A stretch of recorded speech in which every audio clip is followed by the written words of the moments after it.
Good morning, ladies and gentlemen. Welcome to the 11th MMA All India Management Students Convention on the theme Entrepreneurship, the Road Less Traveled. We now begin this convention with the inaugural session. The dignitaries for the inaugural session have arrived. Once again, for the benefit of those present here, this convention is being live webcast. Hoogly.com is our vendor, so you could catch this live as well. May I now invite the dignitaries for the inaugural session on the dais. Our chief guest for today, Mr. Ranganath N.K., Managing Director, Grundfos Palms India Private Limited. I now invite Mr. Ranganath N.K. to please take his place on the dais. Ladies and gentlemen, a big round of MMA clap for all the dignitaries for the inaugural session. I now invite our guest of honor, Professor K. Kumar, Professor of Entrepreneurship, N.S. Raghavan Center for Entrepreneurial Learning, Indian Institute of Management, Bangalore, to please take his place on the dais. Mr. Venki Rajgopal, President, Madras Management Association and Managing Director, Indian Terrain Private Limited. Mr. K.S. Ramesh, Chairman, Convention Committee and Director, Suguna Foods Limited. Group Captain R. Vijay Kumar, Executive Director, Madras Management Association.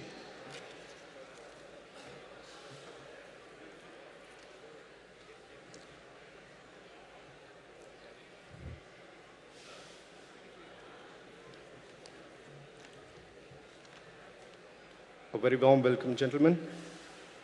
Well, as you're all aware, MMA event begins in a very traditional way. We begin this convention too with an invocation song to invoke the blessings of Lord Ganesha. May I now invite Miss Padmaja, a versatile singer, to render the invocation song. I request the audience to kindly rise for the invocation song. Thank you.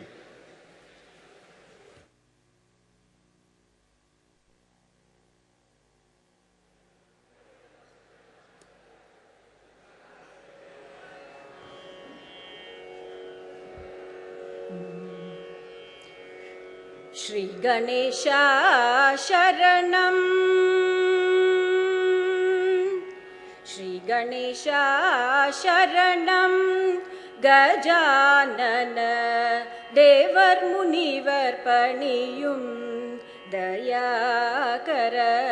Shri Ganesha Sharanam, Gajanana Devar Munivar Paniyum Dayakara. Shri Ganesha Sharanam. Nagabaranane Nanmarai Potrum Namane Pranava Rupane.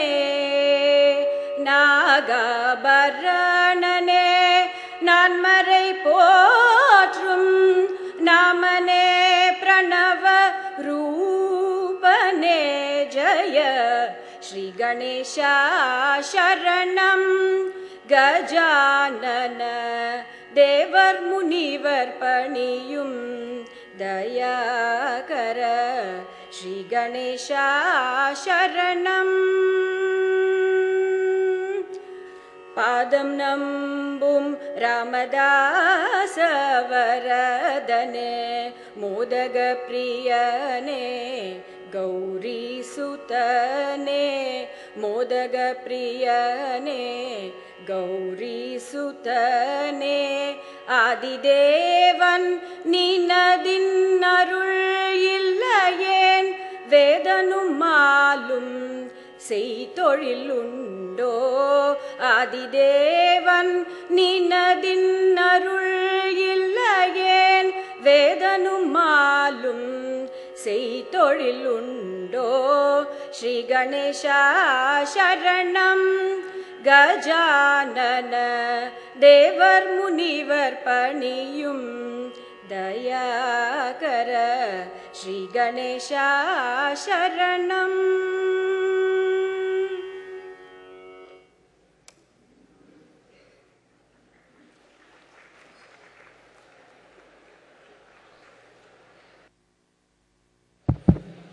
Thank you, Padmaja. May I now request our chief guest, Mr. Ranganath N.K., to present a floral bouquet to Padmaja.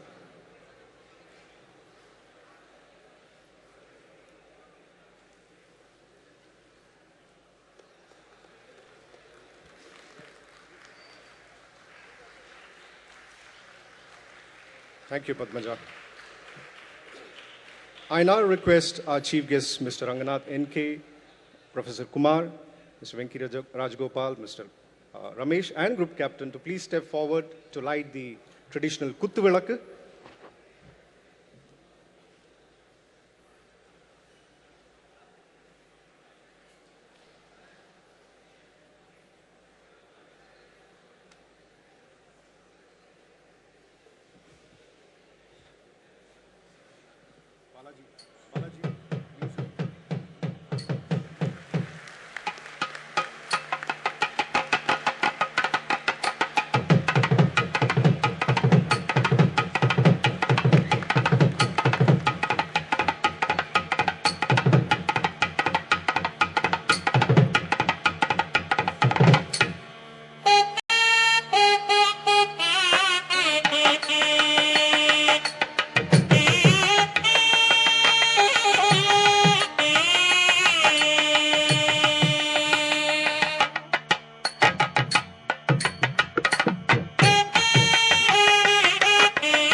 Request the audience to kindly maintain silence, please. Mr. Venki Rajagopal is President, Madras Management Association and Managing Director, Indian Terrain Fashions Limited. May I now invite Mr. Venki Rajagopal to deliver the welcome address and the President's address. Over to you, sir.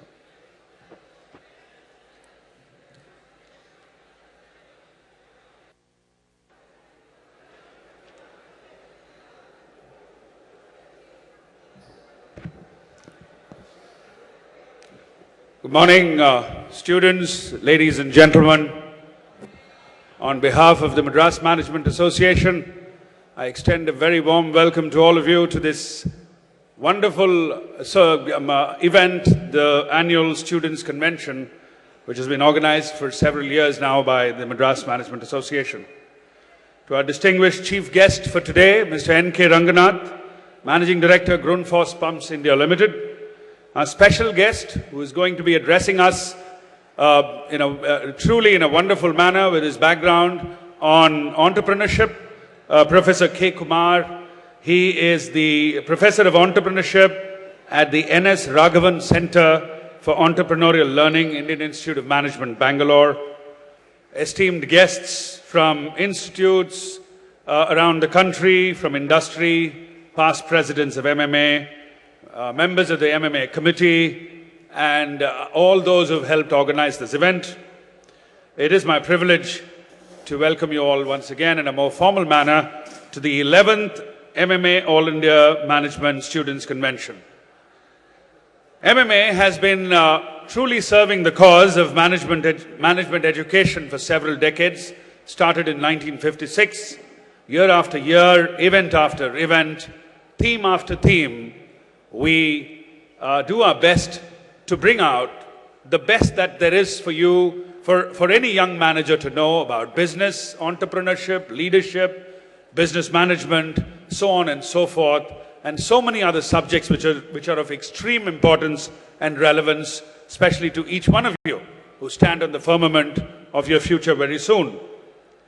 We realize that students are the managers of the future.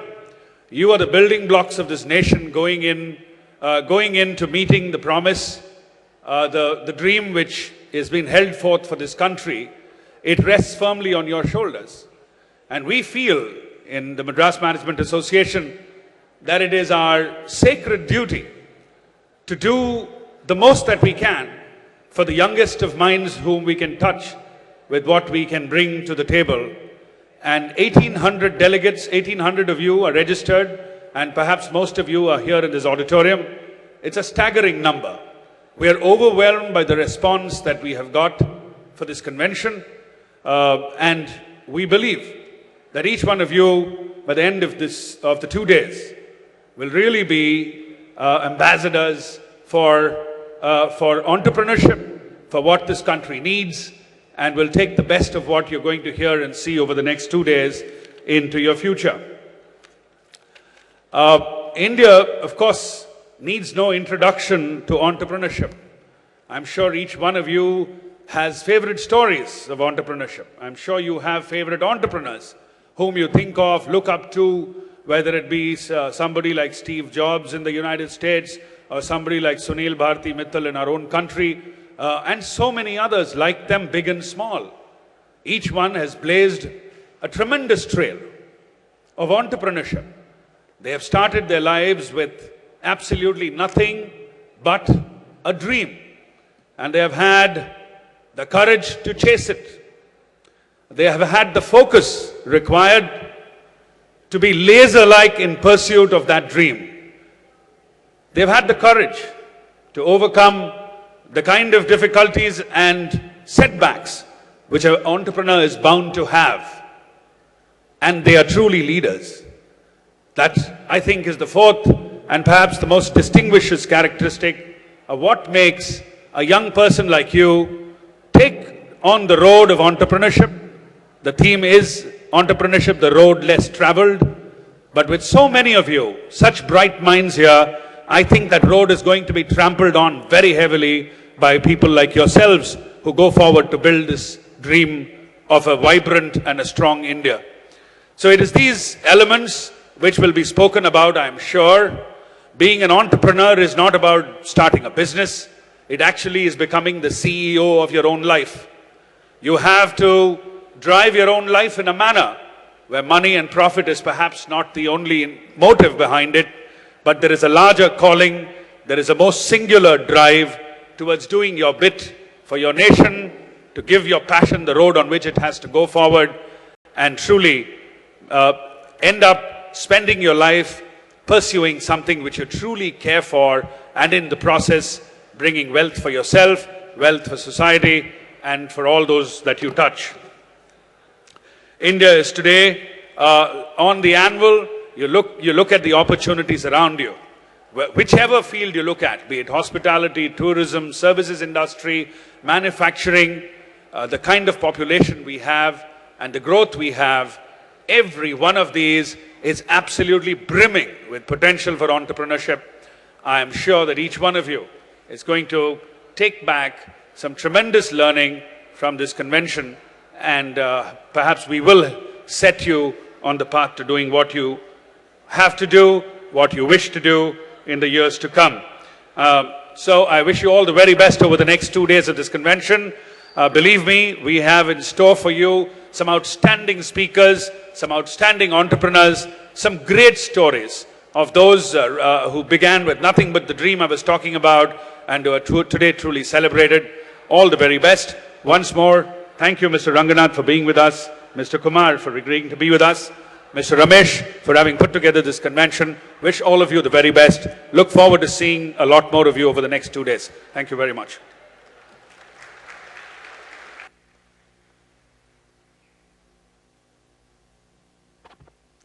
Thank you, sir. Thank you, sir.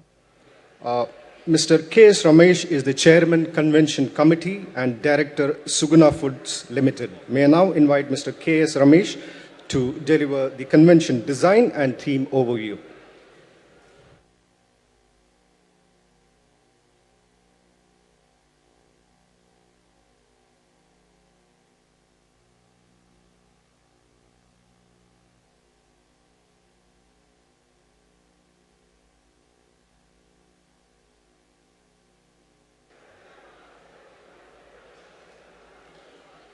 Glass of water. Water. And glass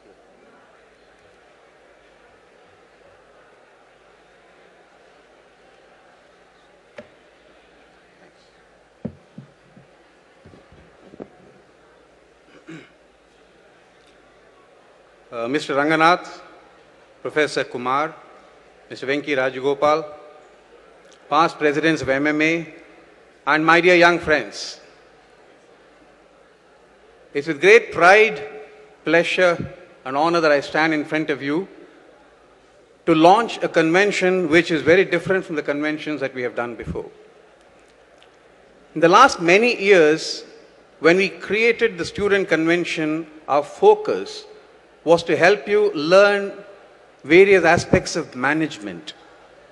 But for the first time, we felt the time has come for us to take you through what could be a major change and breakthrough in your life in terms of entrepreneurship.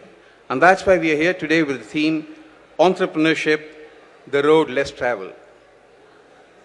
Can I have your attention, please? Excuse me, can I have your attention? Yeah. I'm going to take you through how the whole theme was decided for this program and what is going to be the structure of the convention. I'm going to set the context with a couple of slides to start with. Let us look at some facts. As of this year, there are 30 million SME entrepreneurs in this country. And these units provide employment to over 60 million people. Assuming that each of these people take care of a family of even an average of 3 or 4, it's a staggering number of 30 crore people are dependent on entrepreneurship as a small or medium enterprise. No wonder 22% of India's GDP in 2012 is contributed by the small and medium enterprises. And that's up from 17% in just 1 year's time. The second context is of great importance to MBA students who are gathered here. All of us know that there is an explosion in the number of seats for MBA in the last few years. Even if you take the leading schools of management like IIMs, they've almost doubled the intake. So what is this doing? This is challenging the very assumption that the government and the corporate sector can provide enough jobs for all of you. Secondly, can they provide meaningful job opportunities? You know of organizations which take MBAs at different levels. So is it possible in this expanding and exploding number of MBAs, is it possible for the corporate sector to provide jobs for everyone? And the third factor which is very important is we are questioning the very assumption of job stability in this country. Both employers and employees are questioning whether jobs are stable, whether it's possible for you to strike a long-term relationship between the two of you. So in this context, MBA find entrepreneurship as an alternate and viable opportunity more than at any other point of time in the history of this country. So let us look at some of the trends that are driving this entrepreneurship, which makes it abundantly easy for you to get into entrepreneurship at this point of time. There are both external and internal factors, and these trends combine to highlight the potential of emergence of the entrepreneurial surge that is happening in this country. Trend number 1 is globalization. See, with the wonderful policy of liberalization which P.V. Narasimha Rao unleashed on this country, there is tremendous amount of dynamism that has come into the system. There is less and less of governmental job creation, which is forcing the private to start enterprises of their own. And with liberalization, with being no borders, people are realizing that the whole world is a market for me. So that's trend number 1. Consumer evolution. Today the consumer is exposed to hundreds of media channels and forms opinions by looking at these. And there is tremendous amount of growing consumerism that's happening in this country. This is a generation of young people who want instant gratification on everything, which is leading to a lot of innovation on innovative kind of products and services that can be provided to people. Recognition of new and so far latent needs in people is really steaming up a new opportunity for entrepreneurs to bring new ideas. There is more than at any other point of time an enabling ecosystem for entrepreneurs. There is easier access to finance. There are several venture capitalists and angel investors who are ready to fund good ideas.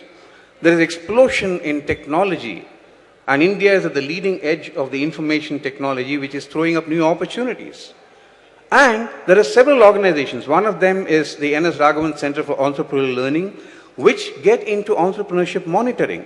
the Indus entrepreneurs, etc. There are several of them today who get into mentoring. And then there are personal factors. The first one comes from family itself. What I call as early onset of mental puberty. When I was young, when I had graduated from college, my generation of people said, the first is to get a job, then is to get a wife, then is to get children, then is to have a strong balance to protect all of them, and it's only then I enter into entrepreneurship.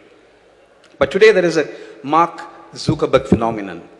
People want to start getting into entrepreneurship at a very young age. There is a big generation change that's happening. There is also a change in family structure. There are more double income families. I'm sure several of you would get married to spouses who would also work. And this enables entrepreneurial plunge more than at any other point of time. And there is also far more understanding from family and parents. And they are willing to support the ambition of young people, which never used to happen for the earlier generation. The attitude of people to risk and failure is another important trend. The younger generation actively seeks risk by willing to dream big. As Kishore Biani once said, if you're willing to dream big, the world will stand aside to let you go forward. There is no fear of failure today. My generation had a lot of fear of failure. It was a societal taboo to fail in life. But people are willing to fail in their first attempt, second, third, fourth, and there are fifth or sixth entrepreneurial attempts where people have succeeded and made big money. People are willing to risk that. Peer success stories. A lot of peers in your generation who are starting up enterprises, and that puts a lot of pressure on you. Passion for challenges, that I can do this. As someone said, if you didn't have that can-do attitude, you can never be an entrepreneur. And the last of the trends, I call it money and greed. The size of ambition for your generation is much bigger than the size of ambition for us. And for this younger generation, greed is very much legal. There is absolutely legitimate for me to be greedy. And that is why the size of my ambition is so big, and I will try something huge so that I make money fast. Shortcuts are no more taboos. I'm willing to give what it takes to succeed. At the end of the day, the end justifies the means. And there is a very, very positive attitude to profit, which was not there in my generation. People believe that profit is a reward society and market has to give me for my hard work and my creativity. And that's the kind of generation you guys come from. So summing up, entrepreneurship is not the last resort of MBAs who don't get jobs. It's increasingly becoming the first preferred choice for a lot of MBAs. On this basis, let me just tell you how we have designed this convention so that at the end of this convention, there is some way forward for you. We have the inaugural session today, and we are fortunate to have Mr. Ranganath, who is a very good amalgam of entrepreneurship and management. He was an entrepreneur in his life before, and he's currently a professional manager as managing director of a company. And in his entrepreneurial days, he has applied management principles very well. And as a manager, he very much behaves like an entrepreneur. So there could be no better person to talk to us on entrepreneurship than Mr. Ranganath. Professor Kumar comes from one of the leading schools of entrepreneurial learning in the world. N.S. Raghavan from Infosys, who set up a huge fund for this, and they do so much of research and so much of mentoring of people that he is a fund of knowledge who can share with you as to what are the things that you can look forward to when you become an entrepreneur, things which you didn't know. And then we have 2 business sessions, and we are going to have 5 speakers who will talk about the success stories. In the first business session, we have Mr. Balraman, who will talk to you about the DNA of the entrepreneur. What makes an entrepreneur tick? Why does he take this risk? How does he face obstacles? How does he come out of them? And in this session, he will be followed by 3 success stories. Mr. Shivakumar, who is a quintessential entrepreneur, is going to talk to you about a great new entrepreneurial opportunity that is emerging called the franchise. In the education sector, we have a young person, Chitra Ravi, who passionately is involved in helping young children bloom and parallelly training teachers to teach with the help of technology. And we have a very interesting media personality, Chinmayi, whom you all know as a great singer, an award-winning singer, who sings very sweet to your ears. She finds entrepreneurship as music to her ears. And she's going to share with you as to what kind of entrepreneurship she's indulging in with employing over 100 people. And in the second session, we again have a very interesting chairman, Mr. Raju Venkatraman, who is an outstanding management thinker. 3 years back, he enthralled the entire students' convention people into understanding as to what the behavioral aspects that they need to develop if they have to become successful managers. And here you're going to have 2 sessions. On e-commerce, Mr. Murugavel Janikaraman is going to share his experience, and I'm sure there's a lot for you to learn as to how to find spouses. And then there's going to be a session on food retailing. As one of the big success stories in India is Vada Pav from Bombay, Mr. Venkatesh, how he converted an ethnic food into a great commercial opportunity. Tomorrow we'll have a special session chaired by Mr. Raghuttama Rao, who is the chairman and managing director of ICRA Management Consulting. And in this session, you're going to meet one of the best known entrepreneurs in Tamil Nadu, C.K. Ranganathan, who's going to have an interactive session with some of the students on everything you always wanted to know about entrepreneurship but didn't know whom to ask. And then there are competitions, there are paper presentation competitions and business plan competitions, the big debate that will happen today. And then there is a grand finale tomorrow to select the best management student in India who, after grueling 3 pre-selection rounds and 3 semi-final rounds, 10 of them will appear on stage here and go through 2 different rounds to select the ultimate Chanakya, the mastermind, who will win a 1 lakh rupee prize. And we have a very distinguished panel of jury for this. The valedictory session again is going to be, the chief guest is going to be Mr. Lakshmi Narayan, who is not only the vice chairman of Cognizant Technologies, who also is a moving spirit behind the Indus entrepreneurs. And he's going to share with you his perspectives on why it is important that you look at entrepreneurship as an option. As I come to the end of this presentation, I'm reminded of the words of Robert Frost, from whom I drew inspiration to create this topic, entrepreneurship, the road less traveled. And he said, 2 roads diverged in a yellow wood, and sorry, I could not travel both. I took the one less traveled by, and that has made all the difference. My dear friends, at the end of this convention, if a majority of you believe that you have to take the road less traveled, we will be happy that you create a traffic jam there. And if that happens, the whole objective of this convention would have been fulfilled. And in that endeavor, my best wishes to you and Godspeed. Thank you for your patience.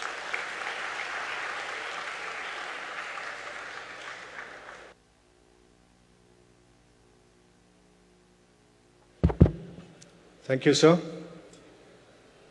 Professor K. Kumar is Professor of Entrepreneurship at the N.S. Raghavan Center for Entrepreneur Learning at the Indian Institute of Management, Bangalore. Professor Kumar joined IIM Bangalore after 16 years of experience in the industry, having held positions as CEO, President, and Management Consultant in reputed organizations.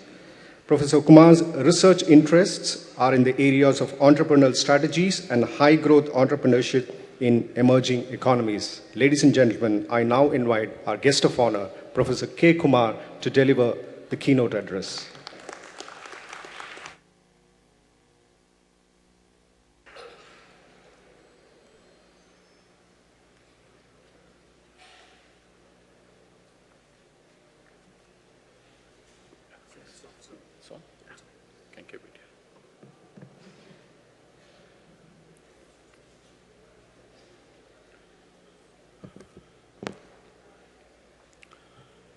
A very good morning to all of you.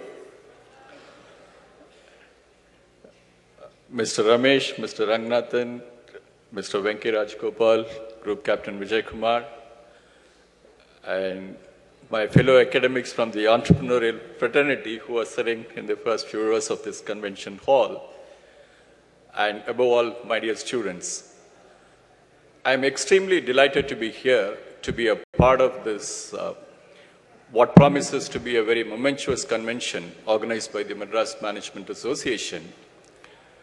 For some reason, it still remains Madras Management Association and not Chennai Management Association. And when Mr. Ramesh called me a few weeks ago and then suggested to me that I should be a part of this convention, various thoughts were going through my mind in terms of how I'm going to make it, what kind of jugglery I need to do to make sure that I'm here. But in the process, I forgot to register who I was talking to. Mr. Ramesh, the quintessential marketer that he is, he took some aspects of the mundane things I do to make a living, combined it with the significance of this association, and in a couple of minutes gave me a pitch which I could not refuse. And 2 days later, I called him and said, I'll be there. Thank you, Mr. Ramesh. And that goes to show how entrepreneurial that Madras Management Association is. And it is no surprise that MMA has chosen to organize this convention today for the benefit of all of you students.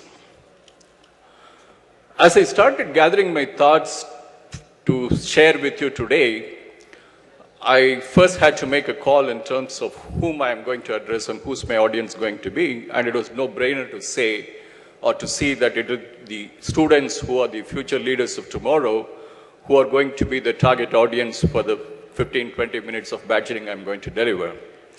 But I also see on the dais very seasoned entrepreneurs, and to many of them, whatever I say would sound like the road well traveled. Kindly bear with me, but I'm still going to talk to some people who think that this road is less traveled.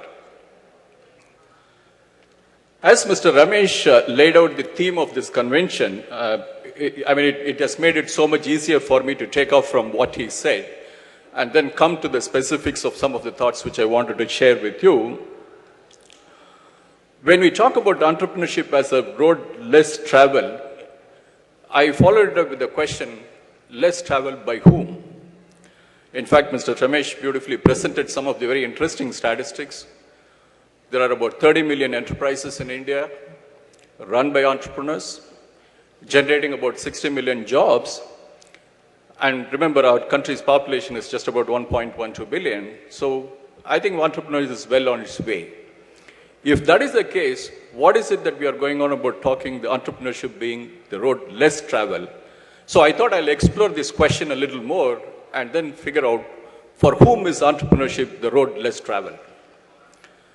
I took some pointers from the Global Entrepreneurship Monitor research, of which the N.S. Raghavan Center was a part of in the early part of the 2000s.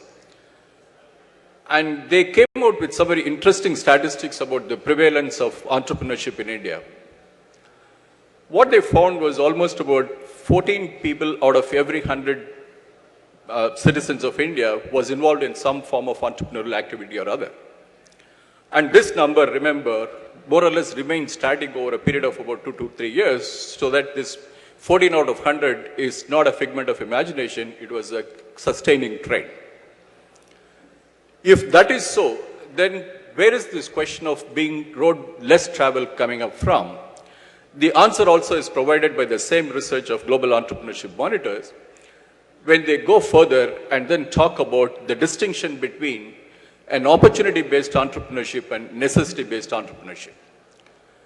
What they found was in most of the entrepreneurial ventures which the Indian entrepreneurs were actually pursuing were all ventures which in their nomenclature qualified as necessity-based entrepreneurship. What it meant was it is for those individuals. These entrepreneurial ventures proved to be better than having any other job which they might actually landed up with. In fact, if you go back to the statistics which Mr. Ramesh presented, if you have 30 million enterprises which are employing 60 million people, that means you're talking about an average of 2 persons employed per enterprise. And that is the necessity-based entrepreneurship which GEM research was pointing out. What we need to understand in that background is that entrepreneurship has definitely remained the road less traveled for people like you who start with a very high level of human capital. All of you are very well educated, you are going through a very interesting program, which is the Master of Business Administration, and you are picking up a lot of skills in business management, in administration, and in identifying opportunities. For this category of people, entrepreneurship has remained a road less traveled. In fact, this phenomena has been enduring for such a long time that India has almost been identified with the so-called necessity-based entrepreneurship. Recently, I was in UK in Cambridge. One of the persons of entrepreneurs of Indian origin was sharing this joke with me. The word that's going around in UK is that the question is asked, why are Indians not playing football in a big league? That's because if they are given a corner, they'll set up a shop, you know. That's the kind of understanding that has been generated out of Indian entrepreneurship. So moving forward, the road less traveled is something we are talking about when we are looking at opportunity-based entrepreneurship. And what is this opportunity-based entrepreneurship? If you look at the history of entrepreneurship, most of the economic activities that underlie the entrepreneurial ventures have relied on the very traditional factors of production, which your conventional economics would have taught you, that is land, labor, and capital, right?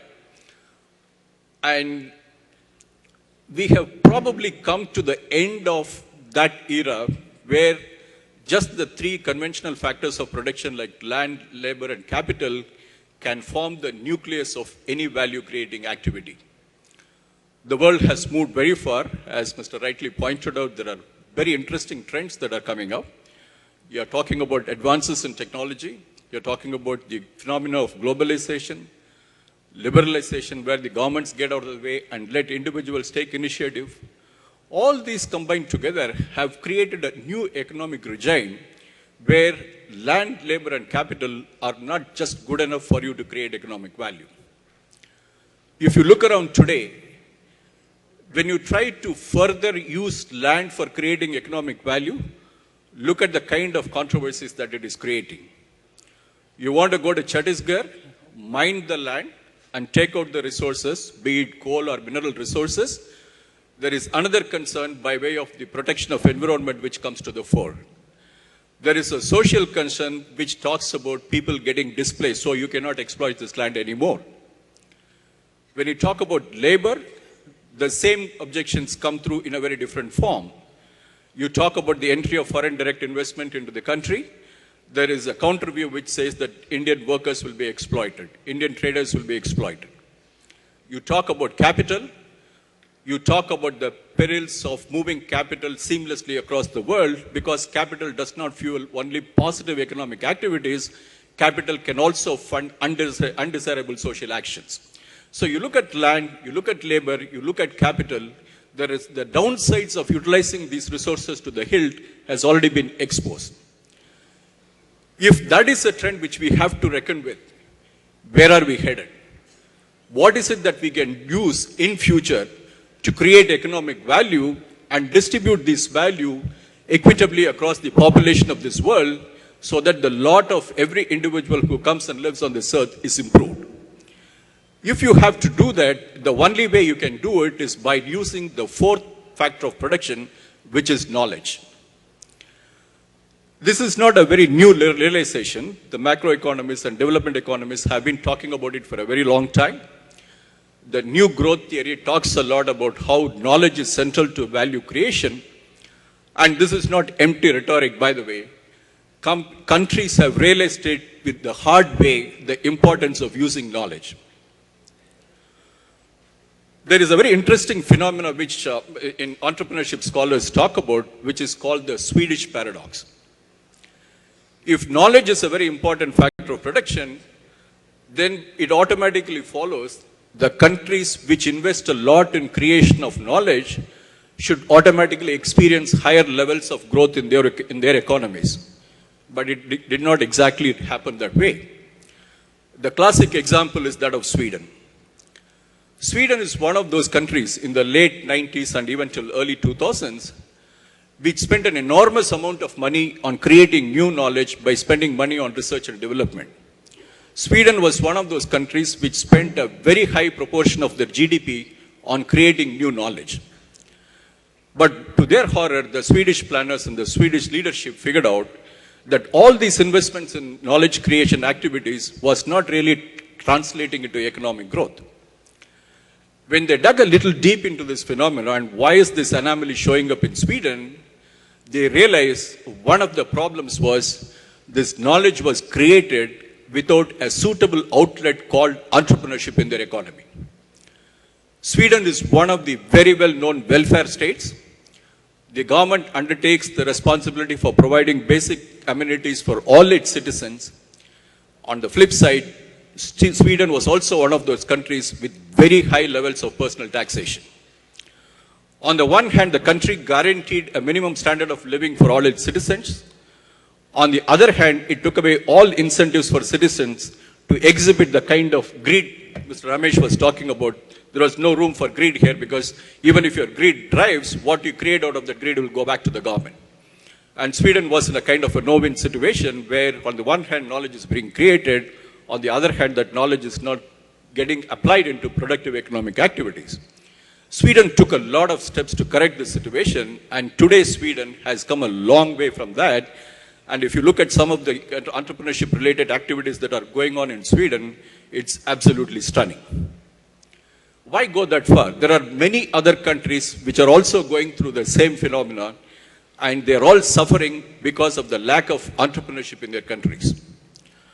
I had an opportunity to spend some time in Greece. I was in Athens when the country was really boiling. And when I started talking to many of the academics and the industry at large, in some of the seminars I shared with them that you all have hope because India also went through a crisis like that and we came out of that. And invariably there will always be a couple of people in the audience who will turn up and say, yeah, but India has a lot of entrepreneurs. Where are the entrepreneurs in Greece? Even closer to our home, if you look at a country like Bhutan, which so carefully tracks the human happiness index, they are now talking about exhorting their citizens to become more entrepreneurial because the Bhutanese government realizes that government cannot be a bottomless pit to support all its citizens. While all these factors try to tell you that entrepreneurship is very important for economies and societies, the next logical question that comes to you is that entrepreneurship may be good for economies and societies, but is it good for me? That's a very important question which you as students have to ponder over because the conventions like this, all of us come up here on the podium and then exhort you to become entrepreneurs. You have to ask that question, what is this sweet pill being dished out to us? Is it really a sweet pill or there is something more to it? So that brings us to the question in terms of, is entrepreneurship good for you? And even before talking about whether entrepreneurship is good for you or not, we'll have to raise that question, can all of us become entrepreneurs? In fact, there was a suggestion we also have a session later on. We are talking about the DNA of entrepreneurship or DNA of entrepreneurs. Historically, the research on entrepreneurship has identified factors like entrepreneurs being very risk-taking, entrepreneurs being driven by a strong sense of achievement, entrepreneurs driven by a strong sense of independence. All these are very personal characteristics. And all of us know very well that no two individuals are alike. So if you all are going to be different, then why should all of us become entrepreneurs or why should all of us even think of entrepreneurship? The way we can answer this question is by turning to some of the most interesting research that has happened in the discipline of entrepreneurship in the last few years. Gone are the days when entrepreneurship was defined as an individual specific phenomena tracing back to the inherent characteristics of entrepreneurs. Starting from Jan Baptist Say when he talked about entrepreneur as an undertaker, to the days of Schumpeter when entrepreneurship was characterized as the phenomenon of creative destruction, and even entrepreneurs igniting that creative destruction and then receding into anonymity after the destruction acquires a momentum of its own, the entrepreneurship always has sort of been a very enigmatic phenomenon for us to study. But in the last 20 years, some very interesting advances have been made in the entrepreneurship research, which brings this whole notion of entrepreneurship very close to you and me. And it is not without significance. There are the topmost scholars who are trying to do this attempt are people of Indian origin, Professors Venkatraman and Saras Saraswati, whom some of you have met and known very well. Let's look at the definition of entrepreneurship, how it is being presented today. Entrepreneurship is creating something new with very limited resources. Okay? That means entrepreneurship is inching towards a science of the artificial. That means you create something new with very limited resources. When I underline the word create very limited resources, every one of you can identify that you are in that situation, because by default, most of us are people with very limited resources. And if entrepreneurship is all about creating something new with very limited resources, it is not difficult for us to imagine that every one of us can definitely take to entrepreneurship. Look at another managerial definition of entrepreneurship.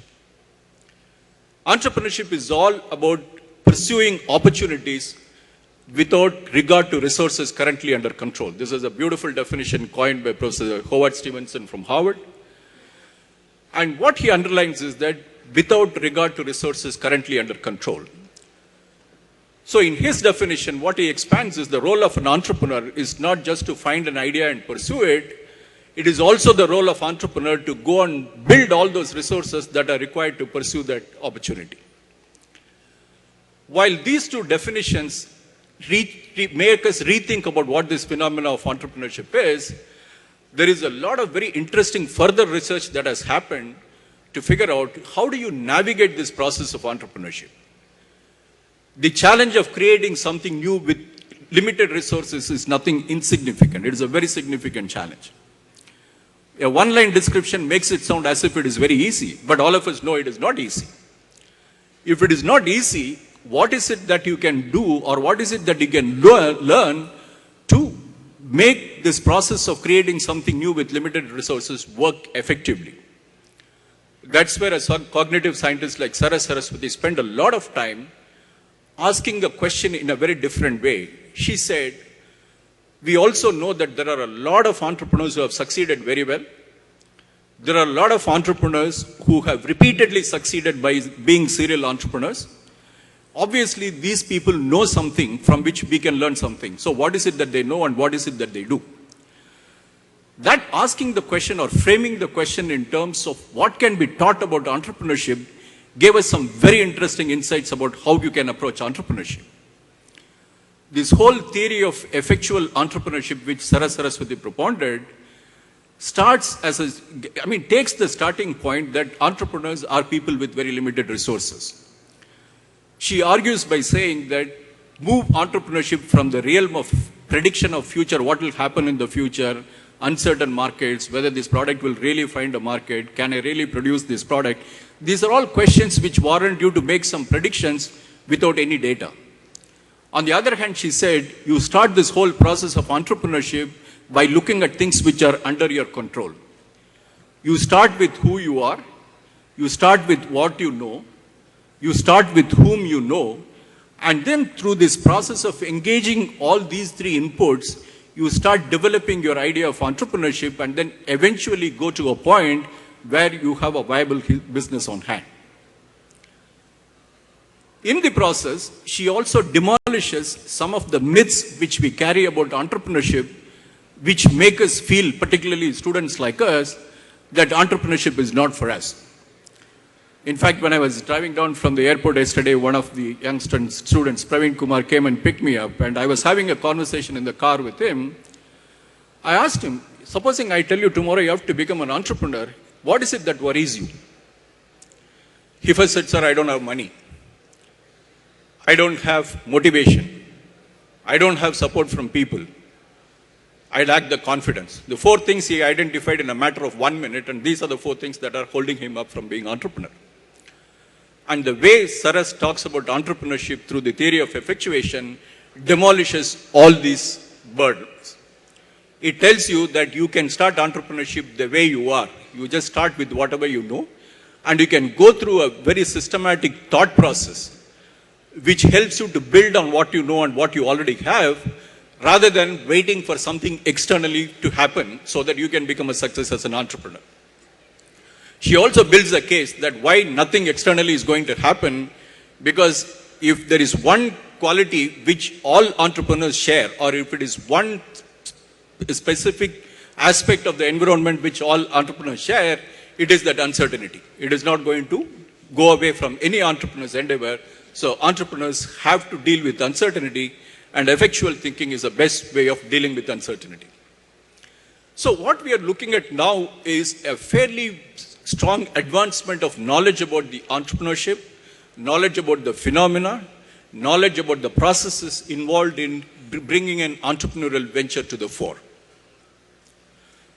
Now, if we are also convinced that entrepreneurship can be taught to some extent, and there are methods by which each one of us can get trained to be entrepreneurial thinkers, there still remains one more question.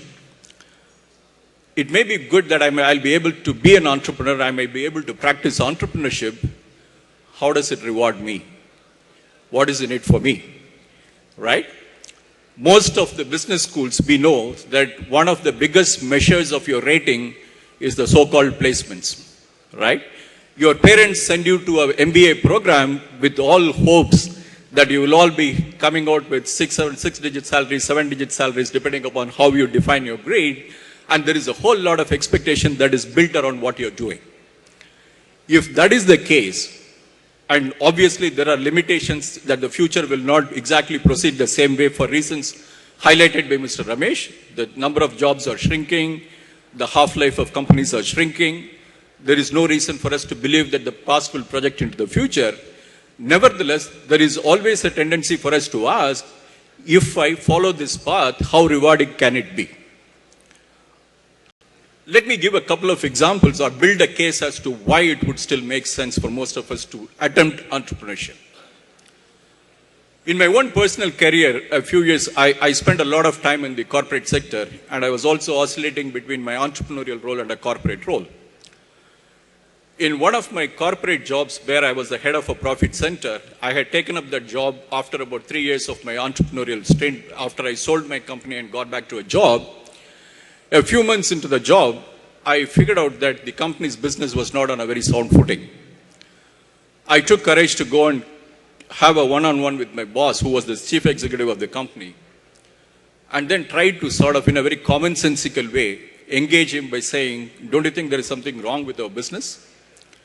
Actually, we were doing a trading business. The maximum commission we used to get from our principals was 20%, and our fixed overheads was 21% of our revenue. So you didn't need great mathematics to find out that the business is not doing very well.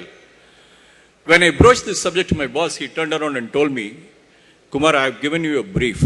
Why don't you just stick to that and go and do your job? I am here to worry about all the other things.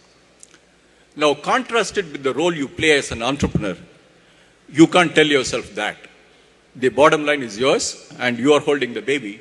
And entrepreneurship is probably the only vocation or the only career choice which helps you to bring every bit of the competencies you have, the skills you have, the knowledge you have, to come to fully bear on the kind of things you do and the kind of outcomes you generate. To my mind, that is one good enough reason as to why you should be attempting entrepreneurship. But there are more reasons. The way current entrepreneurial thinking has understood the phenomenon of entrepreneurship, we also realize that the entrepreneurial opportunities are unique to every individual amongst you. No two people think of entrepreneurship or think of an opportunity the same way.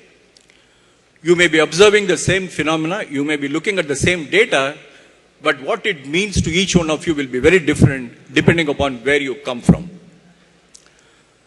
If that is the case, every successful entrepreneurial venture is a product of a very unique combination of individual circumstances, individual backgrounds, individual experiences, passion, intuition, and whatnot, combined with hard realities of science, technology, consumer behavior, etc., etc.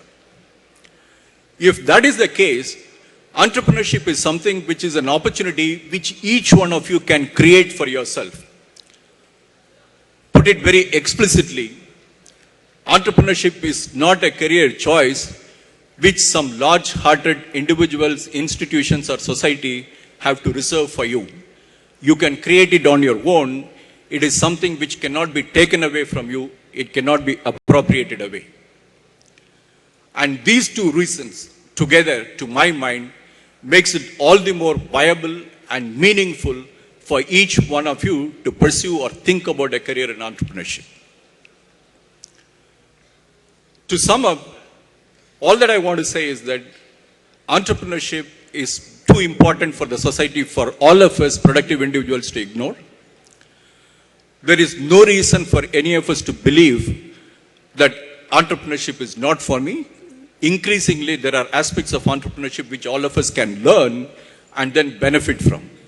And three, entrepreneurship has got payoffs which go far beyond the amount of money through which you can measure that. At a personal level, at an intellectual level, it has got so much to offer to you. I don't see how you can't but be satisfied if you have attempted to be an entrepreneur. But believe me, the entrepreneurial success is definitely not guaranteed. If you look at the past records, perhaps the survival rate of enterprises are decent. But if you're talking about outstanding successes in entrepreneurship, the numbers are pretty low. Not every one of us who embark on a career of entrepreneurship can aspire to become the next Bill Gates or the Steve Jobs or Mr. C.K. Ranganathan or Mr. Sunil Bharti Mittal. It may not happen. But in our own way, in our own pace, at our own scale, we can definitely try and make a lot of difference. And to close, I'll again go back to poetry, which Mr. Ramesh also very effectively did. One of the famous English poets made this observation: it's better to have loved and lost than not to have loved at all. And with entrepreneurship, I would say it's better to have tried and failed rather than not having tried at all. But I'm sure many of you will indeed succeed, and I wish you all the best. Thank you.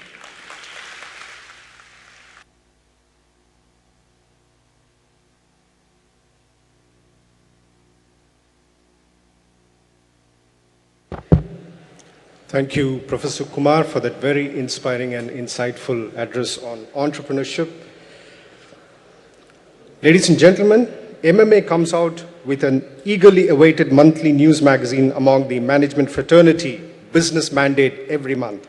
Group Captain R. Vijay Kumar VSM is the editor of Business Mandate, ably supported by editorial team consisting of Mr. K. Pandyarajan and Mr. D. Rajaram. The monthly in-house magazine of MMA, Business Mandate, has a readership of over 40,000 who feature among the leading business groups in South India and are also made up of dynamic medium-scale companies as well as reputed professionals from all walks of industry. Other than MMA members, Business Mandate is circulated to notable opinion makers, industry leaders, senior government officials, multinational group heads, management students, and a host of distinguished personalities. On the occasion of the MMA's 11th All India Management Students Convention 2012, we have brought out a special issue of the magazine consisting of interesting articles for the benefit of our readers. May I now request our distinguished chief guest, Mr. Ranganath N.K., to please step forward and do us the honor of releasing the first copy of the Business Mandate Students Convention special issue and hand over the first copy to our guest of honor, Professor K. Kumar, and other dignitaries on the dais.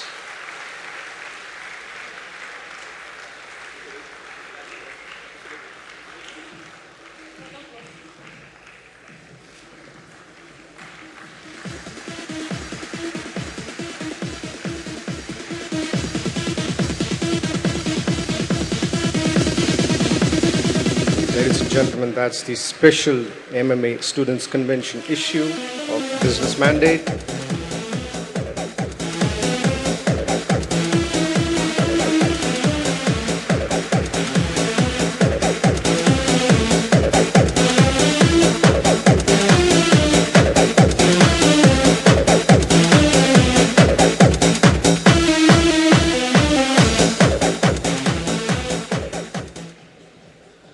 Thank you, sir. Mr. Ranganath N.K. is the Managing Director of Grundfos Pumps India Private Limited from its inception in 1998. He has over 28 years of experience covering marketing, sales, design, project management, finance, and HR. Greenforce India under him has been very successful and also has a distinction of having one of the first green rated buildings in India. Ladies and gentlemen, I now invite our chief guest, Mr. Ranganath NK, to deliver the inaugural address.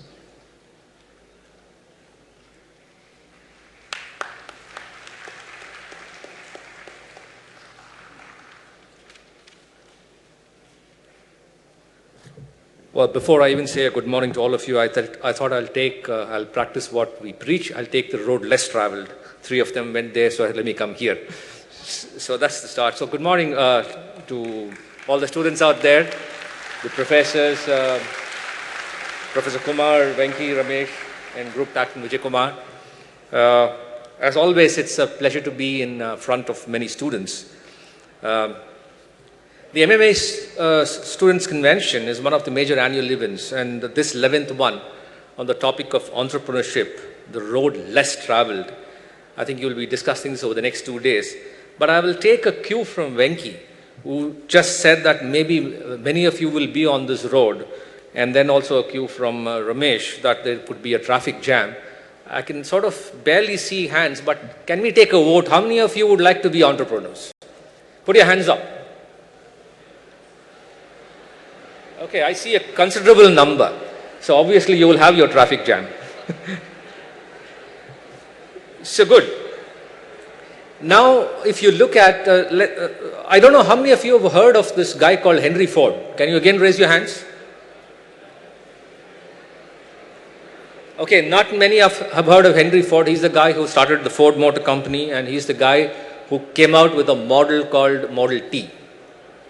The reason why I'm telling you this, that he was not only famous for making this car, he said one thing: you can have it in any color as long as it is black. So I want to make a pact with you. And as entrepreneurs, the most of you want to be, you have to, once you make a pact, you have to stick by it. For the next half an hour, you can talk as much as you want, as long as you don't open your mouth and make a noise. So if that is a pact that all of you and I have, so you'll have to let me talk and you'll have to listen. So there's no option for that. Okay?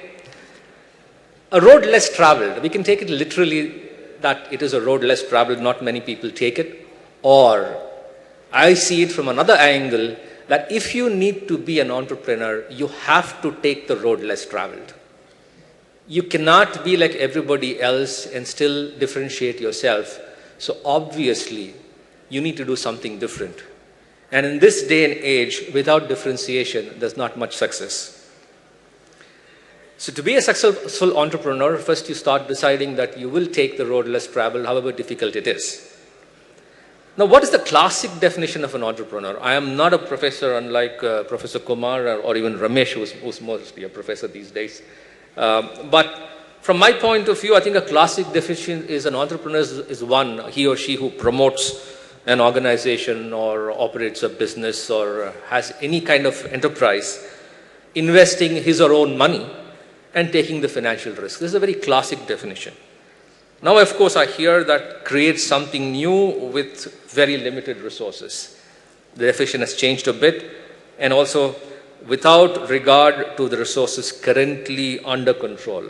I like these definitions. It sort of opens up a little more for entrepreneurship than it was in the past.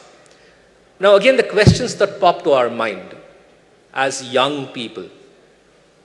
Ramesh told that, okay, I was an entrepreneur with a professional approach, and I'm now a professional with an entrepreneurial approach. I was lucky in the sense that I had an opportunity to be on my own from the age of 26. And I did that till I was almost 38. Before I decided, let me see, how is this? The grass is always greener on the other side. So let me see, I sold off what I was doing, let me see what I can do later as a professional. But what comes to our mind when you look at entrepreneurship? Are we born or are we made? Or very classic questions. Do we have to have a silver spoon? Do our fathers have to be entrepreneurs? Only then we can be? Is there something that is there in our DNA? You're going to talk about DNA in the next session. Do we have it in us to become an entrepreneur if we are not born? And if we decide to become one, what makes us successful? And then another question which popped up from when Dr. Kumar was speaking, is it good for us? Well, I will not dwell on if it's good or bad. It depends on what kind of experiences that you have. But like he said, if you're not tried and lost, it's worse than, it's not as good as, it's better than not trying at all. Personally, I have tried it a number of times. I did the same thing. Sometimes it turned out very well. Sometimes it did not turn out very well. And failures do happen. But there are certain things that, if you look at, the entrepreneurs have in common. So let me look at some of the few things that came to my mind last night and this morning when I was thinking, what do I tell a bunch of young kids who have hopes in their heart and idealism in their minds? What do I tell them? Do I warn them how the path is difficult, or do I urge them to go on irrespective of what it is? But ultimately, you make your choices. But let me tell you that I've enjoyed my journey every bit of the way, whether it's up or down, whether it's been difficult or it's been easy, with a certain degree of equanimity, which has given me a lot of pleasure in just taking the journey, irrespective of what the result was. And one of the most important traits to being an entrepreneur is the ability to take risks. If you are not a risk-taking person, don't venture into entrepreneurship. This is very, very important. The risks are high, but so are the returns. Now, I'm not talking about you taking unreasonable risks. For example, if somebody wants to jump off a cliff because you have great faith in God and say that God will save you, I'm sorry. That's a terribly unreasonable risk. But with the same attitude, if you have a bungee cord tied to your leg and a safety net at the bottom, I'm sure you can take that jump. Because you have calculated your risks. There is God on one side, but there is safety on the other. So this risk one has to take. But if you don't want to jump, then you're not getting anywhere. So this is just a brief example of how you need to be risk-taking. So if you are a person who will wait for the right moment, wait for all the data, look at that and talk to your astrologer 10 times to look at the right day, right time, and then you can keep waiting for the rest of your life. As an entrepreneur, you have to take decisions, perhaps on your feet, with not much time left, and take the call based on whatever little information you have, and take that decision, good or bad. A decision taken at the right time with half the information, even if it is wrong, is far better than a decision taken after the event is over, however right it is, because it's not going to correct anything that happened. So it's very important that you young people learn to take those calls and learn to ensure that you're able to take those risks. Businesses operate in cycles. It goes up, it goes down. We are in a kind of a downturn now. We were in a downturn in 2008, 2009, but it did go up in 2010. Do you have the ability to ride these ups and downs? And that's what one has to look at, or build that ability. And that ability is not born with you. You can train yourself.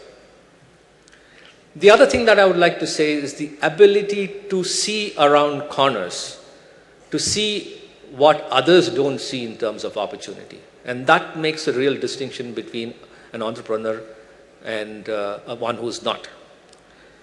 The guy who often spoke about seeing around corners is Jack Welch. I'm sure most of you know who Jack Welch was.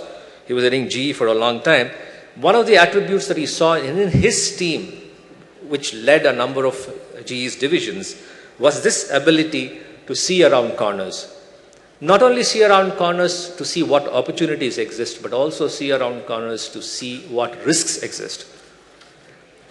This is a very vital aspect of an entrepreneur. You should be able to go and see things which others are not normally seeing in terms of what your customer needs. Perhaps your customer himself does not know what he needs. Do you have a ground to the ear to identify that, to identify this opportunity and make use of it to further your goals and your ambitions? That's something that you need to do. And one of the things that worries me with this generation, let me tell you before you get the idea that I'm saying that this generation is worse than the other, I sincerely feel that this generation is better than the previous two ones, without a doubt, in the way you approach things. But one of the things that worries me in this generation of quick gratification that people are moving away from ground realities. All your realities are in front of a screen, either the television or an iPad or a computer. And let me tell you, all that you see there will not help you if you are not prepared to get your hand dirty on the ground. It's very important that you go meet real people, not virtual people. You go get to the ground and see what customers want, see what your potential customers, see what risks are there, see what opportunities are there, and that's very important. Especially in the current market, you are buyers. You can see how your own requirements and needs and expectations are changing day by day. And that's because, again, thanks to the net, the world is shrinking. We are able to see what is happening across the world in our screens and have the same expectations that developed nations have. So these expectations will make the Indian market, especially emerging markets, and India is one, change very rapidly. And do we have the gumption or the grit in us to make those changes very quickly, depending on how the market looks at it? The next thing I come to is resilience and tolerance for failure. As an entrepreneur, okay, he drew an analogy to love. There are going to be failures. Your young people, perhaps you're more interested in love than entrepreneurship at this point of time, but there are bound to be failures. So let's be very clear about it. You have to take that in your stride. And I can vouch for this personally. I ran family businesses, some of which went right, some of which went wrong. It went wrong not because we were bad managers. It went wrong because we were not able to understand each other within the family. We had family fights, we had this, we had that. Generally, they say corporations or companies do not exist beyond 3 or 4 generations. Very few of them exist beyond that. So this is something that we got wrong, but it never changed our attitude towards being an entrepreneur. It never changed our attitudes, it never changed our value systems. We said, fine, this is something that we got to take it in our stride. We go ahead and see what we can do. And this is the same attitude I brought to this company I'm working for, where I don't own anything. I used to own quite a bit of the previous companies that I was working in. And after it was sold, I said, fine, let me try the other way around. I don't own anything, but the same zeal that I work with, I think it is mine. I don't care if I don't own a share, but if I don't have that ownership, I will not succeed. So whether you want to be an entrepreneur where you're putting your own money, or you're using somebody else's money, or you're being employed by somebody, you can't not be an entrepreneurial, you can't not be an entrepreneur, and you can't give up your entrepreneurial approach. It's very, very important. So again, you will get your traffic jams. So you have to be, there's no other option. The organization of the future looks for these. We do not want mere professionals who are there looking at their own little world and who are doing things to maximize profits or maximize good results just during their tenure, and once they leave, you have the organization falling down. We are looking at long-term sustainability. So that's again a very important thing. And also being an entrepreneur, sometimes it's, you do feel very lonely. There is nobody to turn to. You have a lot of self-doubts. You ask yourself, there are days when you don't sleep. You say, have I done the right thing? You get mentally exhausted. But you have to be a survivor. You have to have the ability to push yourself out of this. Now you can ask me, what's the difference when you were having your own money in the business and now that it's somebody else's money you're managing? I haven't found any reduction in the stress levels. I haven't found any reduction in the kind of identification with the company. The one great weight which was off my shoulder is that in my own company where I had the money, I was responsible for the livelihood of 300 people, and that would frighten me every month end.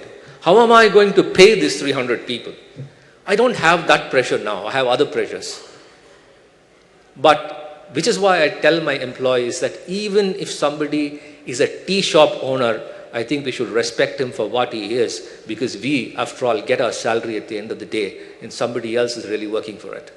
But that tea shop guy has to work for himself, make sure that he balances his books, make sure that he can take home some money, and make sure that he pays his employees if he has any. So that's the great difference that you see. And another attribute that I would say, this comes from my personal experience, and I'm sure some of my colleagues here would agree. You have to be pig-headed. I'm not talking of pig-headedness in the wrong sense, but if you're not a stubborn, pig-headed guy, you give up too easily. In other words, you have the tenacity to follow through with what you want. And mind you, in a country like India, there are many breaks. There are many instances where you feel like giving up. But no, you can't, and you cannot give up easily. In spite of all the hurdles that you come across, the hurdles that you might face, what is important, as Ramesh said, is the can-do attitude. You got to think positively. You got to find a way of getting across the hurdle. In India, we are damn good. See, the difference between the Western approach and the Indian approach, if there's a hurdle, they try to climb over it. In India, we leave the hurdle and we go around it. It doesn't matter if it is there, but we are flowing around. A simple thing, you see our traffic in India's roads. Anybody who comes from the Western nations thinks that we will have 1,000 people dying every minute. But no, we have accidents which are far lower than the others. Why? Because it's a theory of flow, and the same flow works in business too. Everything flows around, it's absolute chaos, but there's an order in that chaos. So this is the kind of situation that we are in India, and you have to find your way.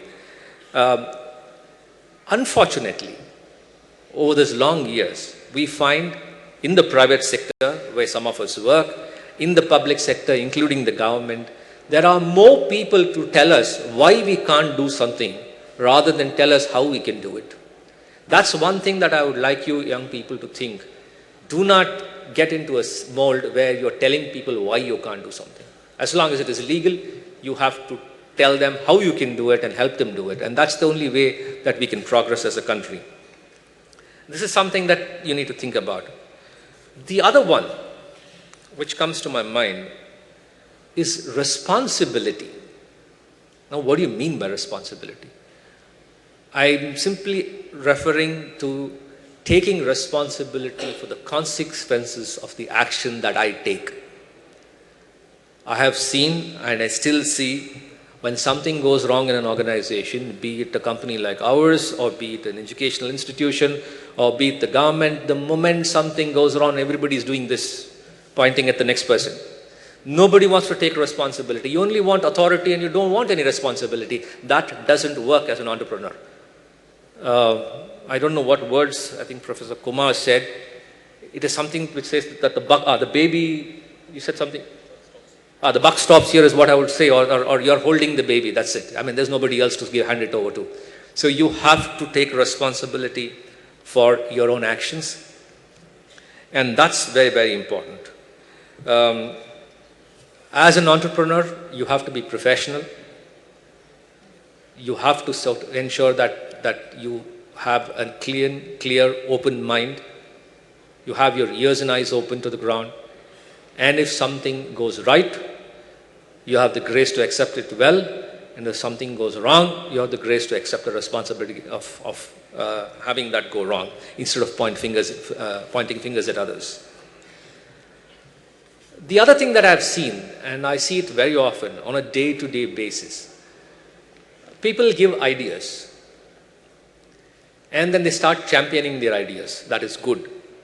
But then they fall in love with their ideas, and that is bad. You don't fall in love with your own ideas. As an entrepreneur, you might have many ideas, but it's good to bounce these ideas of people who will give you an honest feedback. It's good to keep your ear to the ground, like I said before, to see what's happening, to see around corners. And if you have to make a change, please have the flexibility to make that change quickly. Otherwise, you're going to dig yourself into a deep ditch. There is no ego in going back. I'm not saying going back on your words. That's not a given. And going back on your strategies and rethinking them without falling in love with what you said, and perhaps even taking advice from somebody else. That's very vital when you're an entrepreneur. Quite a few times I find people who have failed go into a shell. They think it is an ego problem. What will others think if this happens to me? Let me tell you, society doesn't lift a finger to help you if you're down. You have to help yourself. So to hell with society. Think about it. So you go about doing things which are right and listen to what some good wishers can say and can help, and talk about it very openly if you have issues. I'm sure you'll come out of it. Like I said, business is a cycle. So don't be afraid.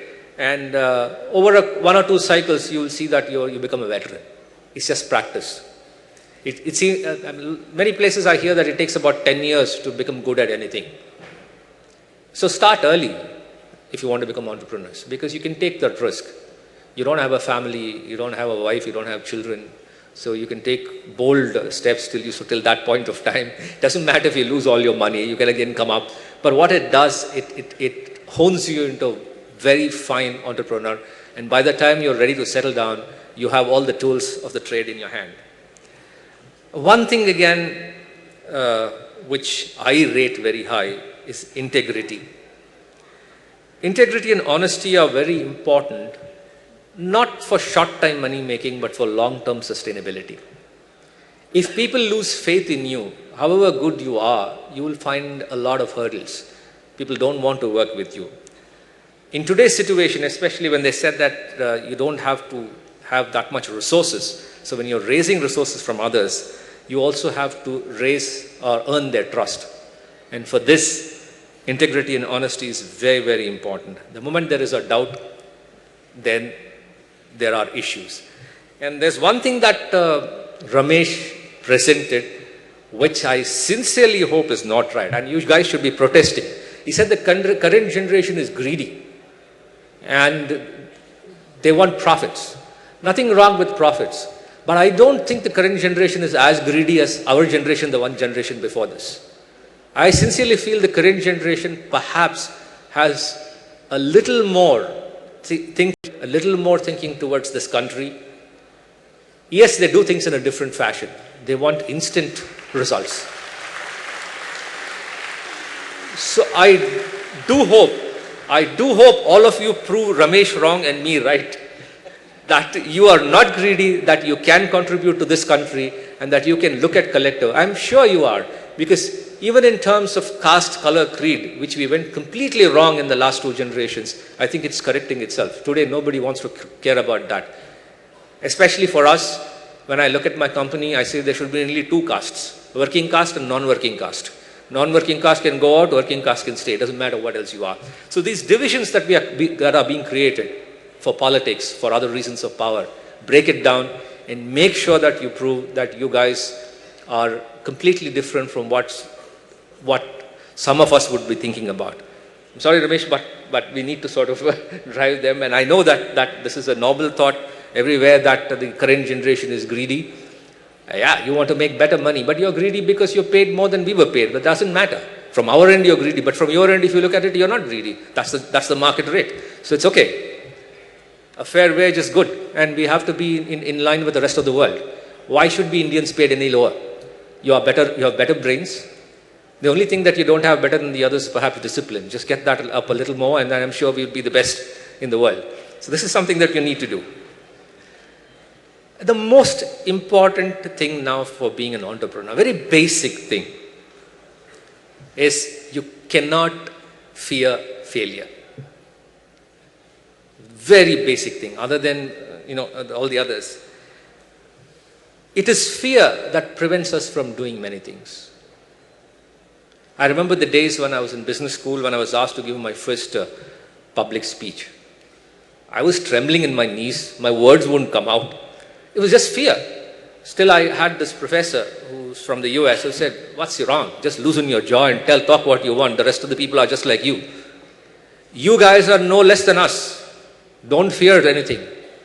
Just make sure." We perhaps have a little more experience, but let me tell you, experience is a double-edged sword. It's a yoke around our necks. You can think freely. We can't think freely because every time the experience tells us, "Hey, don't do that." So this is good for you. So get rid of the fear and challenge the status quo. I know that, by culture, we have to fall at the elders' feet. I like that. That's not an issue. That tells you to be humble, but you always have to listen to elders. I don't like that. If the elders are right, well, we will listen. If they are not right, we will not be sort of arrogant, but we can always say, look, tell us why. Give us a reason. And that's something that you have to follow with this thing also. Now, that's important that you get rid of this fear of failure. Get out of the zone of comfort. All of us would like to fall into a slot where we are comfortable, where things don't change. And that's natural human tendency. If you want to be a good entrepreneur, you push yourself to get out of that slot of comfort and you see how much more you can gain. It's just a question of practice once again. Yes, there is fear of swimming as long as you don't get into the swimming pool. Once you learn, after the first maybe month or so, it's like breathing. And entrepreneurship is also more or less the same. Get rid of the fear. Other than these behavioral skills, I think one has to have a few technical skills. Competency in the line of business one has chosen. It's not very important, but it's good to have.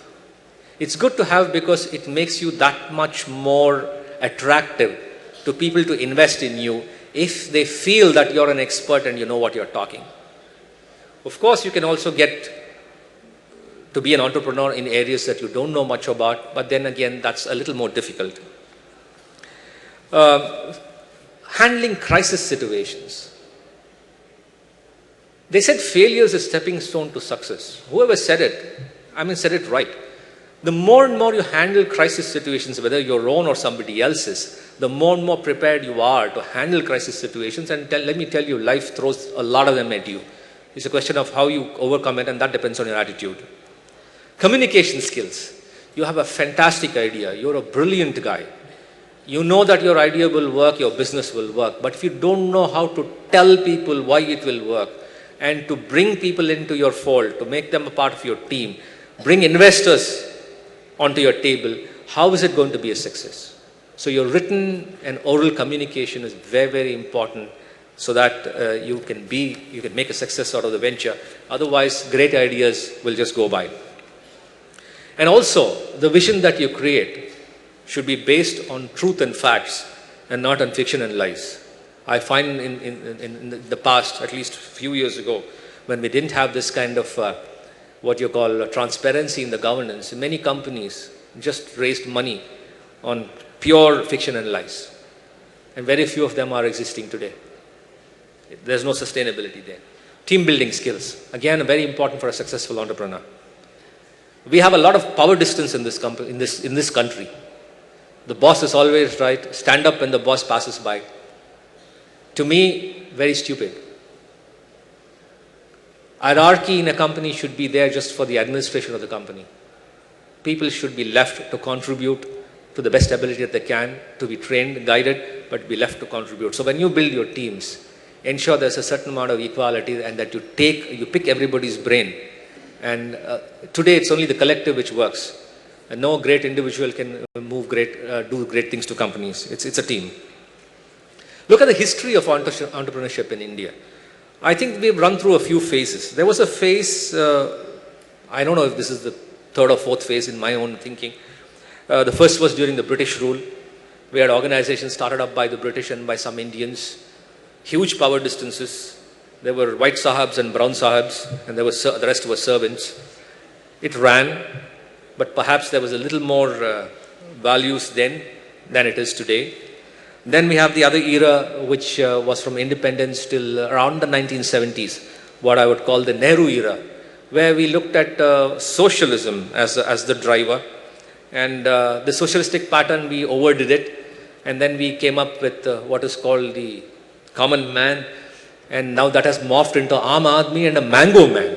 I mean, it's just very, very crazy to me when I see about mango men and of course banana republics, as Mr. Vadra spoke about in a few. So this is what it morphed into, was that there was this again great divide, the socialistic pattern which Nehru drove.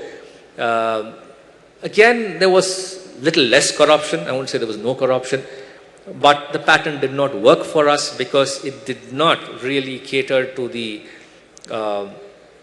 to the entrepreneurial instincts of Indians. And mind you, by nature, like he said about the football, if you give them a corner, they'll put a shop. Indians are entrepreneurial. And why are we entrepreneurial? Because of the kind of constraints that we have. Every step of the way we are constrained. So we are survivors. We learn to survive. And the first thing about learning to survive is also you become very entrepreneurial in the way you survive, because you have to think. You have to think out of the box. So that was an era. And then came the era from 1970s to the 1990s. Crony capitalism, rampant corruption, huge entry barriers, what they call the license Raj. You needed to know somebody, you needed to pay somebody for your own rights, and that's how it went on for years. And that's perhaps that generation of ours and the previous, which led to India's really going into the dumps, India going to the dumps. And this is something that I think started correcting itself from the 1990s, 1991, when the liberalization started. We are not yet there. But if you look at this India for the last 20 years, it has changed. All you young people who are sitting out there, you perhaps haven't seen that part of India. This is real India for you. But let me tell you, this is a very different India from what we have seen in the past. Very different. You should be very happy that you are born in this India and not in that one. So use this opportunity and make it even better.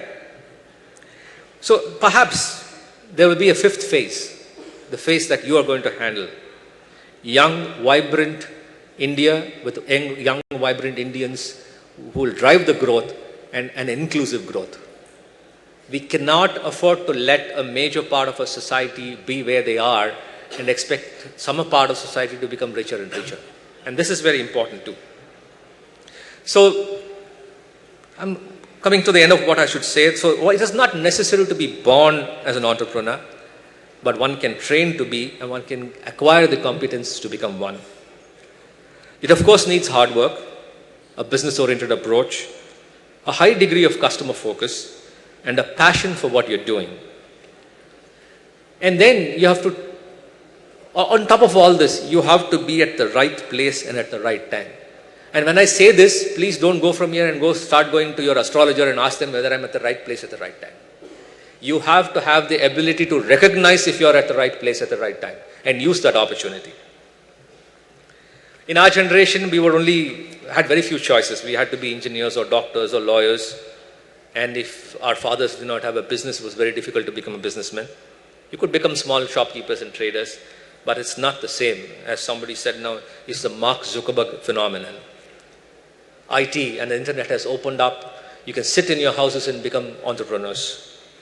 You have radios which are privatized. You have specialty restaurants, you have music, you have TV production. It doesn't matter what you studied, as long as you have a right attitude and aptitude to do your business and learn. And you can learn outside your colleges just from the net.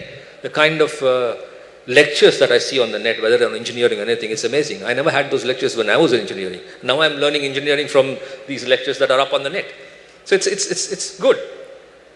And look around you. You have so many successful entrepreneurs from my era when it was much tougher. We had Mr. C.K. Ranganathan's name mentioned 3 or 4 times. He will be here tomorrow and he can tell you his story from where he came. Last week I had the opportunity to listen to Mr. Mahadevan of Hot Breads. I'm sure all of you have had something in Hot Breads. He told me he came from a small town without any money, with a degree, trying to find a job. And he lived with a friend and all they could afford was 1 meal a day. And he joined the hotel because they would give him that meal. So from that position to a person now who runs a chain of hotels and who does a lot for those people who don't have food. They've recently started a meal scheme for the homeless. Why? Because he remembered where he came from and remembered how much difference that 1 meal made to him. Because man lives by hope.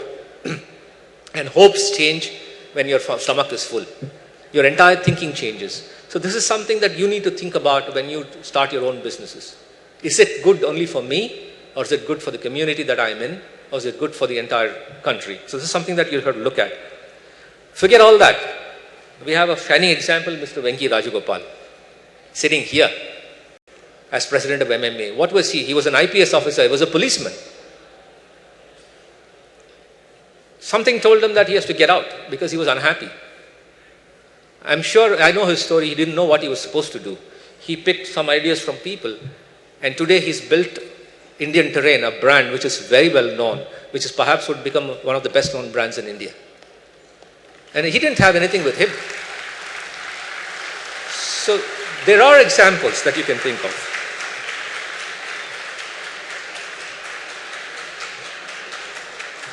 And I know a religious text. You know, I haven't read it, but I know people tell me. It told man, go forth and multiply. In India, we're very serious people. We took that very seriously. And we multiplied till we become the most populous nation in the world. Well, I'm not God, nor am I sort of wanting you to multiply that way. But although it has given us some advantages, but I would like to use the same words. Go forth and multiply, but as entrepreneurs. Create those traffic jams which Ramesh wanted, with a purpose just beyond monetary gain. Prove Ramesh wrong, it is not monetary greed that is making you this, but it is the general good for the country and for yourselves. Of course, profit is a good word. Profiteering is a bad word. I've never considered profit to be a four-letter word. It is not.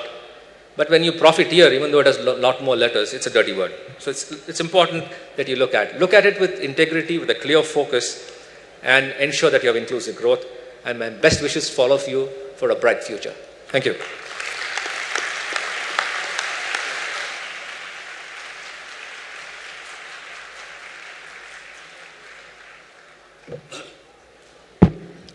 Thank you, sir, for that very inspiring address. May I now request Mr. Venki Rajagopal, President, Madras Management Association, to present a memento to our chief guest, Mr. Ranganath N.K., and to our guest of honor, Professor K. Kumar.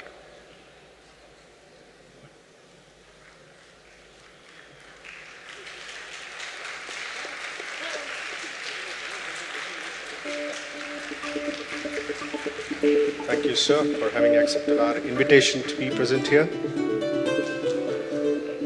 To our guest of honor, Professor K. Kumar.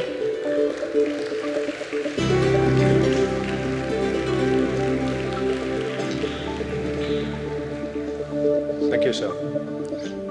I now call upon Group Captain R. Vijay Kumar, Executive Director, Madras Management Association, to deliver the formal vote of thanks.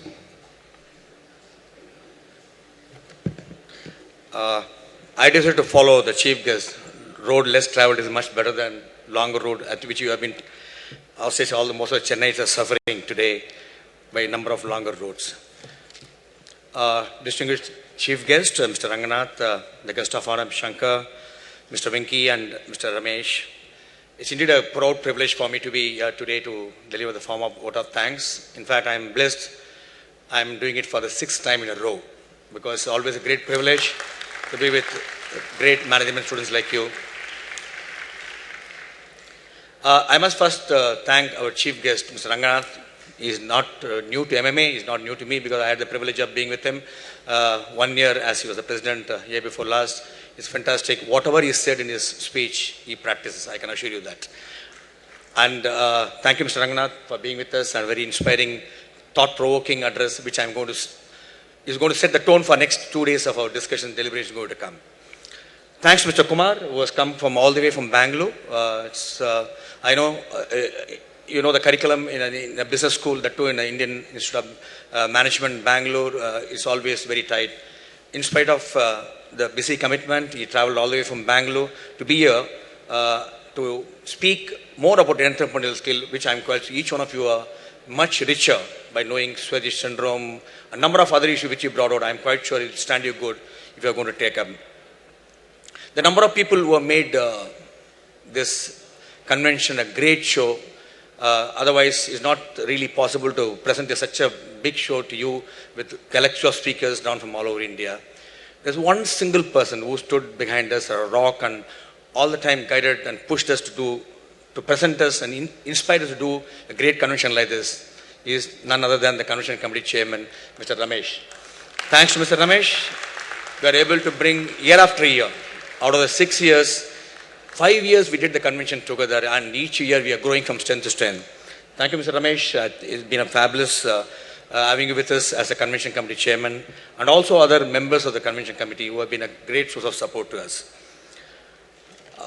There are also a number of other people, as I mentioned to you, Batmaja for her excellent rendition, member of the managing committee, the President MMA who has been a great source of support to us all the time, never say no and never do die, always encourage to do things. Members of the media, all the management schools which have supported us. I must apologize to some of the schools where you have to say no because the capacity auditorium only 1,800, it's full. Thanks to each one of you, all the management institutions for your great support, but for your support I don't think you would have moved forward anyway. And large number of viewers watching this program live wherever you are, thank you so much for your attention, and also we are live on YouTube, on Twitter, please tweet, please keep giving us inputs that will inspire us to do better, and we will be happy to share that information with you. Now coming to the shocker, PISA shocker. Most of you know, program for international student assessment. Why I want to tell you this is, while we all talk about entrepreneurship, the reason PISA announcement which came about 2-3 days back, I saw India 71st among the 73 countries in respect of the student assessment when compared to all international students. I only want to tell you because you're all large number of management students, you are very inspiring. And why are we standing 71st and 73rd? For a simple reason is, what I think I find is most of us in institution today are following content more than the form and content. While all over the world, including China, they move towards content to the skill. Why I'm telling you this, in MMA we endure all our time and energy to bring in high level of skills in each one of you. That's why we established student chapters, almost 60 colleges in Tamil Nadu, Pondicherry, and different states. And we do interact with you quite a lot of work for the students. So we really urge upon the students to make best use of the student chapters so that you get to know what. And one thing skill which we imbibed in you is to ask questions. Mr. Ranganath very clearly said, you must ask questions. Most of you are very good in answering the questions what is given to you. Please question the question. That's why unless you do that, I don't think we are going to move forward. That's where we do quite a bit of thing. And why I'm telling you this is, you must maintain silence. Listen to the people. Very important. During the session, we have put lovely mics around you. Ask questions for each of the people because the speakers who are here are outstanding personality and who can give you a lot of insight. Ask questions. That's the reason I thought I must tell you this. You must ask questions. And in this collaborative world, I think you will be traveling anywhere, any part of the world to do your business, do your position. That's why we bring in team build, which even Mr. Ranganath said a little time. That's why we did number of competitions. It's all on team competition, be it business plan, be it paper presentation, again debate individual skills, but that also we made as a team, and Chanakya Mastermind. We had more than 2,500 participants all over India. That's why we really do this to make sure that each one of you get involved in thing. Why I'm telling all this is we are presenting you a great convention of 2 days, and we are also presenting to you, thanks to My B School and Shyam Swaminathan, a package of 6 months worth over 4,000 totally free for each one of you. I want to really request you guys, please log on, do this course for 6 months. Whether you are going to turn an entrepreneur or not, only time will tell. But you must make use of this opportunity so that always seize the opportunity. I want to conclude only by saying, always I keep telling you the stories. I want to tell you this 1 minute story, which you all, most of you know that some of you I already told. It's about tortoise. A tortoise family of 5 tortoises want to go on a picnic. They went on a picnic. After about 7 days, after lovely food has been prepared, they settled down under the tree. They want to eat the food. They opened the food. They found the father tortoise, no salt at all in the food. He told the youngest tortoise, run, go home and get the youngest side said, no, I won't go. You guys will cheat me. But father said, no, don't worry, I'll wait. Go and come back fast because we can't eat in a picnic food without salt. The younger one went. They waited for 1 day, 2 days, 7 days, 15 days. Nothing happened. The father got very worried. What happened? This guy has got lost. Looks like that. Told the mother and other guys, come, let's eat. We have to go and locate where is the young guy. They put the food in front and about to put the food in the mouth, the guy jumped out of the bush. Dad, I am here. I know you guys will cheat. I am waiting in the bush. You guys, you are going to wait. You are all waiting in the bush. Don't do that. If you want to take your entrepreneurial journey, please step forward. And this is a great opportunity which is given to you by MMA today. Is the 2 days convention. Think yourself, take your right decision. Have a great 2 days of convention. Pleasure having you with us. Once again, thank you once one and all. Look forward to having you with us once again.